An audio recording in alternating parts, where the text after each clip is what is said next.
Hello traders and investors, welcome to Shaurya trading indicators. ఈ వీడియోలో మనము 11th డిసెంబర్ కోసం Nifty, bank Nifty support and resistance level చూద్దామండి. And దానికన్నా ముందుగా మనము ఈ రోజు మార్కెట్ గురించి డిస్కస్ చేద్దాము. సో నేను నిన్నటి వీడియోలో చెప్పాను కదండి, నిఫ్టీ ఒక ట్రెండ్ లైన్ని బేస్ చేసుకొని కంటిన్యూస్గా రిజెక్షన్ ఫేస్ చేస్తూ ఉందని చెప్పేసి. ఇదే ఆ ట్రెండ్ లైన్ అండి. అండ్ అలాగే నేను ఇంకొక విషయం కూడా చెప్పాను, ఒకవేళ ఈ ట్రెండ్ లైన్ కనుక బ్రేక్ అయిందంటే మీరు వెంటనే కాల్స్ అండ్ ఎంట్రీస్ని ప్లాన్ చేయొద్దని చెప్పాను, అవునా? ఎందుకంటే ఈ ట్రెండ్ లైన్ బ్రేక్ అయినా కూడా మళ్ళీ నిఫ్టీ రెసిస్టెన్స్ జోన్కే వెళ్తుంది, మళ్ళీ రిజెక్షన్ ఫేస్ చేసే ఛాన్సెస్ ఉన్నాయని చెప్పాను కదండి నిన్నటి వీడియోలో. సో చూడండి, నిఫ్టీ ఈరోజు హయ్యర్ సైడ్ వెళ్ళింది అండ్ ఎప్పుడైతే ఈ ట్రెండ్ లైన్ని టచ్ చేసిందో రిజెక్షన్ని ఫేస్ చేసింది అండ్ మళ్ళీ హయ్యర్ సైడ్ వెళ్ళింది, ఈ ట్రెండ్ లైన్ని బ్రేక్ చేసింది, కాకపోతే రెసిస్టెన్స్ జోన్ నుండి మళ్ళీ రిజెక్షన్ని ఫేస్ చేసింది, అవునా? అండ్ మళ్ళీ నిఫ్టీ హయ్యర్ సైడ్ వెళ్ళడం ట్రై చేసిందండి, కాకపోతే కంటిన్యూస్గా రెసిస్టెన్స్ లెవెల్ నుండి రిజెక్షన్ ఫేస్ చేస్తూనే ఉంది. అండ్ నిఫ్టీలో మనమైతే ఫాల్ని చూసాము.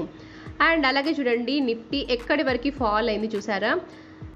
ఈ పాయింట్ చాలా చాలా ఇంపార్టెంట్ అండి. ఎప్పుడైనా సరే నిఫ్టీ కానీ బ్యాంక్ నిఫ్టీ కానీ స్టాక్స్లో కానీ 50s, 100s, 500s, 1000s ఇలాంటి పాయింట్స్ చాలా చాలా ఇంపార్టెంట్ అండి, ఓకేనా? అలాంటి ప్లేసెస్లో రివర్స్ అయ్యే ఛాన్సెస్ ఎక్కువగా ఉంటాయి.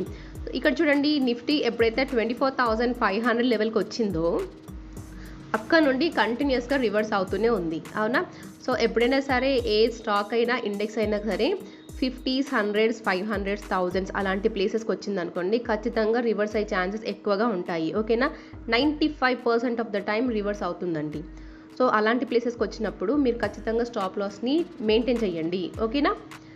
అండ్ అలాగే చూస్తే నిఫ్టీలో మనకైతే సపోర్ట్ బిల్డ్ అయిపోయిందండి. అండ్ రేపటి కోసం ఇదే మన ఫస్ట్ సపోర్ట్ అవుతుంది. అండ్ ఆ రేంజ్ వచ్చేసి 24,541 నుండి 24,510. ఒకవేళ ఈ సపోర్ట్ కనుక బ్రేక్ అయిందంటే నెక్స్ట్ సపోర్ట్ వచ్చేసి 24,352 నుండి 24,330 రేంజ్లో ఉంది. ఒకవేళ ఈ సపోర్ట్ కూడా బ్రేక్ అయిందంటే నెక్స్ట్ సపోర్ట్ వచ్చేసి 24,310 నుండి 24,260 రేంజ్లో ఉంది. అండ్ అలాగే చూస్తే మన ఫస్ట్ రెసిస్టెన్స్ అండి 24,647 నుండి 24,705. అండ్ ఇది చాలా చాలా ఇంపార్టెంట్ రెసిస్టెన్స్ జోన్ అండి. మీరు చూడొచ్చు, ఇక్కడ నిఫ్టీ చాలాసార్లు ఇదే రెసిస్టెన్స్ జోన్ నుండి రిజెక్షన్ని ఫేస్ చేసింది, అవునా? సో ఈ రెసిస్టెన్స్ జోన్ మనకి చాలా చాలా ఇంపార్టెంట్ అండి. అండ్ ఒకవేళ ఈ రెసిస్టెన్స్ కనుక బ్రేక్ అయిందంటే మళ్ళీ నెక్స్ట్ రెసిస్టెన్స్ వచ్చేసి 24,716 నుండి 24,749. ఒకవేళ ఈ రెసిస్టెన్స్ కూడా బ్రేక్ అయిందంటే నెక్స్ట్ రెసిస్టెన్స్ వచ్చేసి 24,812 నుండి 24,882 రేంజ్లో ఉంది. అండ్ నెక్స్ట్ వన్ వచ్చేసి bank Nifty. So bank Nifty కూడా ఒకే ట్రెండ్ లైన్ని బేస్ చేసుకొని కంటిన్యూస్గా రిజెక్షన్ని ఫేస్ చేస్తుంది కదండి, కాకపోతే ఆ ట్రెండ్ లైన్ ఇంకా బ్రేక్ అవ్వలేదు. అండ్ చార్ట్ చూసారా, బ్యాంక్ నిఫ్టీ మార్నింగ్ ఫ్లాట్గా ఓపెన్ అయింది and Bank Nifty higher side వెళ్ళడం ట్రై చేసింది, కాకపోతే ఎప్పుడైతే సెల్లార్ లెవెల్ ప్రీవియస్గా ఫామ్ అయిన సెల్లార్ లెవెల్ని టచ్ చేసిందో 10 o'clock క్యాండిల్, అక్కడ నుండి రిజెక్షన్ని ఫేస్ చేసింది అండ్ మళ్ళీ హయ్యర్ సైడ్ వెళ్ళడానికి ట్రై చేసింది, కాకపోతే కంటిన్యూస్గా మళ్ళీ ఫాలో అవుతూ వచ్చింది. అండ్ చూడండి, బ్యాంక్ నిఫ్టీ ఎప్పుడైతే రీసెంట్లో అంటే నిన్నటి లో అండి 9th డిసెంబర్ 9:15 క్యాండిల్ లో ఉంది కదా, ఆ లో రేంజ్కి రాగానే మళ్ళీ రివర్స్ అవుతూ వస్తుంది, అవునా? సో ఈ లోకి కూడా ఒక చిన్న రేంజ్ ఉంటుంది అండి. మీరు చూస్తున్నారు కదా, రీసెంట్లో ఎగ్జాక్ట్లీ 1 సింగిల్ పాయింట్ లాగా తీసుకోవద్దండి, దానికి కూడా చిన్న రేంజ్ ఉంటుంది. సో మీరు చూడొచ్చు, ఇక్కడ బ్యాంక్ నిఫ్టీ ఎప్పుడైతే ఆ రేంజ్లోకి వచ్చేసిందో ఆ రేంజ్ నుండి రిజెక్షన్ ఫేస్ చేసింది అండ్ మళ్ళీ రీసెంట్లో రేంజ్కి వచ్చింది అండ్ అక్కడ నుండి మళ్ళీ రివర్స్ అయింది.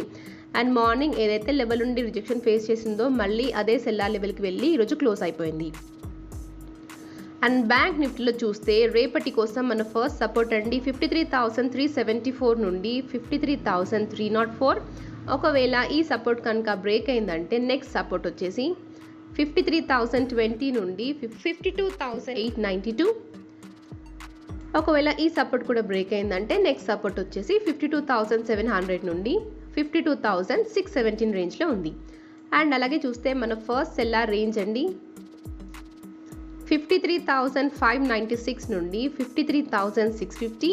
ఒకవేళ ఈ రెసిస్టెన్స్ కనుక బ్రేక్ అయిందంటే నెక్స్ట్ రెసిస్టెన్స్ వచ్చేసి 53,762 నుండి 53,946 ఒక broad range of resistance zone ఉందండి. ఇది చాలా ఇంపార్టెంట్ మనకి. ఒకవేళ ఈ రెసిస్టెన్స్ జోన్ కనుక బ్రేక్ అయిందంటే Bank Nifty new record create చేసే ఛాన్సెస్ ఉన్నాయండి. ఓకేనా? సో ఇదండి మన Nifty and Bank Nifty support and resistance levels. And thank you for watching.